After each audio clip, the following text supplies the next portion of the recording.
Hey guys, I'm Yoonj with Playboy. I'm here at an undisclosed location in Los Angeles about to interview the street artist Plastic Jesus about his latest controversial piece, the Cocaine-Snorting Academy Award statue. My piece from last year dealt with heroin addiction. It was shortly after the tragic death of Felix Seymour Hoffman. I think a lot of people out there were shocked and surprised when they realised he got a heroin addiction. There's a lot of drug use going on within Hollywood, and a lot of people are completely ignorant to it. A lot of your artwork uses drugs as a motif, including the piece from last year.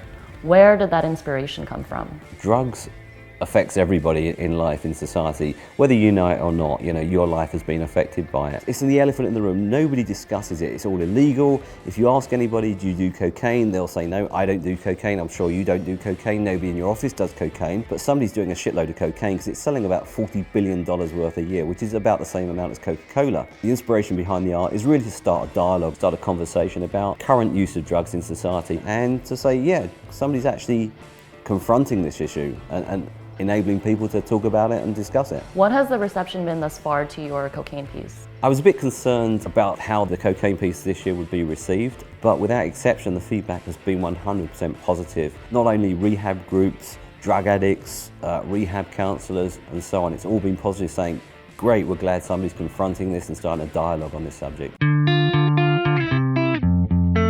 So we're headed over to Melrose Avenue right now, where we're gonna watch them put up the cocaine statue and check out people's reactions.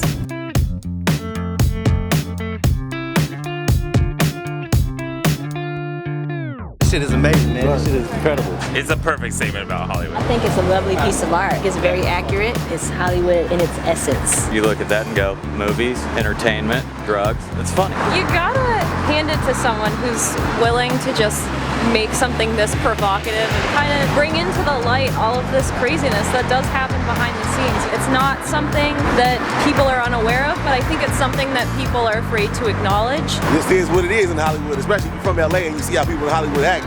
It's dope. I came up with the name Plastic Jesus because when I first moved to LA, I was amused to see people driving around in their car with these little 2-inch plastic Jesus figures. And I was thinking, if your spirituality, if your religion means that much to you, do you really need like a 2-inch high $4 figure to remind you about that? A lot of what I do is dealing with celebrity and fame and culture like that. So a lot of it deals with false idols, which is obviously what a plastic Jesus is. I've been doing street art for about 2 years. It started as an outlet for frustrations about stories and issues and current affairs that really isn't getting addressed by mainstream media. I know this piece, this cocaine piece, and last year's heroin statue are getting a huge amount of media coverage, but there's a lot of media outlets that will not use it just because the image it portrays. Street art itself has changed, and the reception to street art has changed. Banksy has kind of opened the way for a lot of artists to come along and do this kind of politically motivated work. You know, there's two ways to write fuck the government. You can either put it in 4-foot high letters on a wall from a spray can, or you can do a piece which perhaps is a stencil or a sculpture which effectively says the same, without being too offensive, hopefully. The piece behind you, it says, "Stop making stupid people famous." Is that one of yours too? Yeah, it is. I first wrote that about 4 years ago on a blog post, and I figured it worked quite well as a street art stencil as well. Media organisations are no longer focusing on real news. It's all cheap celebrity news these days. But also the piece is intended to be critical of us. We buy the tabloids, we read the magazines and newspapers, we watch the TV shows. Without our consumption of this material, there would be no trashy celebrities. But are they really stupid? Because these people are making millions of dollars from their lifestyle. So by doing stupid things, by acting stupid, are they really stupid? They're certainly making a lot more money than you and I.